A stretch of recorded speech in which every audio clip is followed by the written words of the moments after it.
একটি ছোট শান্তিপূর্ণ গ্রামে এক রাজকন্যা বাস করত, যার নাম ছিল শীতলিকা। শীতলিকা ছিলেন একদম সাধারণ, কিন্তু তার হৃদয় ছিল অগাধ ভালোবাসা এবং সহানুভূতির সাথে পূর্ণ। রাজ্য বা প্রাসাদে জীবন কাটানোর পরিবর্তে শীতলিকা গ্রামে সাধারণ মানুষের মাঝে সময় কাটাতে ভালোবাসত। তিনি বিশ্বাস করতেন যে রাজকন্যা হওয়ার চেয়ে মানুষের পাশে দাঁড়িয়ে তাদের সুখে দুঃখে অংশ নেওয়া অনেক বড় কাজ। গ্রামের মানুষ তাকে অত্যন্ত ভালোবাসত, কারণ শীতলিকা কখনোই কাউকে অবহেলা করত না। গ্রামের ছোট থেকে বড় সবাই তার কাছ থেকে সাহায্য পেয়েছিল। কেউ বৃষ্টির সময় নিরাপদ আশ্রয়ের জন্য তার কাছে আসত, কেউ দরিদ্র হয়ে পড়লে তার কাছ থেকে সাহায্য চাইত। কিন্তু তার সাহায্যের ধরন ছিল ভিন্ন।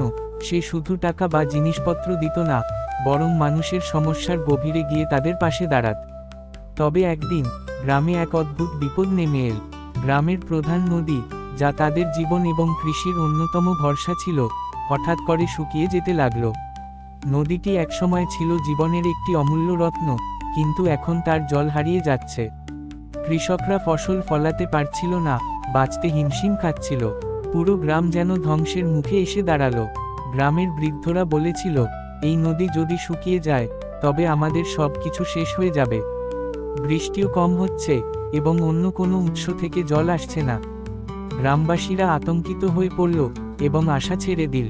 কিন্তু শীতলিকা জানত, যদি কেউ হার না মানে তবে কোনো সমস্যা অজেয় হয় না। সে ঠিক করল, সে কিছু একটা করবে।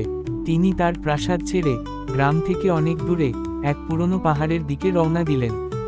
সেখানেই ছিল একটি প্রাচীন মন্দির, যেটি বহু বছর আগে নির্মিত হয়েছিল।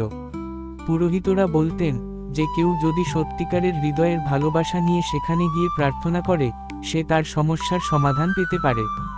শীতলিকা মনে মনে দৃঢ় সংকল্প করল যে সে এই বিপদ থেকে সবাইকে উদ্ধার করবে।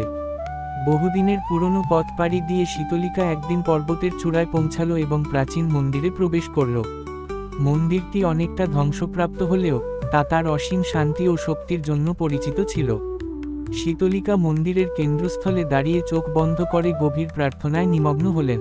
তার একমাত্র প্রার্থনা ছিল, হে দেবী, আমি তোমার কাছে বিনীত অনুরোধ জানাচ্ছি, আমাদের নদীকে জীবিত করো, আমাদের গ্রামের কৃষকদের উপার্জনের পথ ফিরিয়ে দাও। আমি চাই না আমার প্রজারা কষ্টে দিন কাটাক।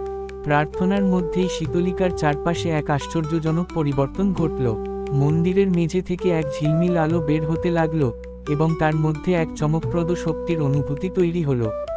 শীতলিকার মন পুরোপুরি শান্ত হয়ে গেল এবং তিনি অনুভব করলেন যে তার প্রার্থনা শোনা হয়েছে। তারপর এক অদ্ভুত দৃশ্য দেখা দিল। মন্দিরের সামনে এক ঝর্ণা ফুটে উঠল এবং ধীরে ধীরে পাহাড়ের ঢাল বেয়ে নদীতে জল প্রবাহিত হতে শুরু করল। এই দৃশ্য দেখে শীতলিকা বিশ্বাস করতে পারলেন না, কিন্তু কিছুক্ষণের মধ্যে নদীর জল আবার পূর্ণ হয়ে উঠল।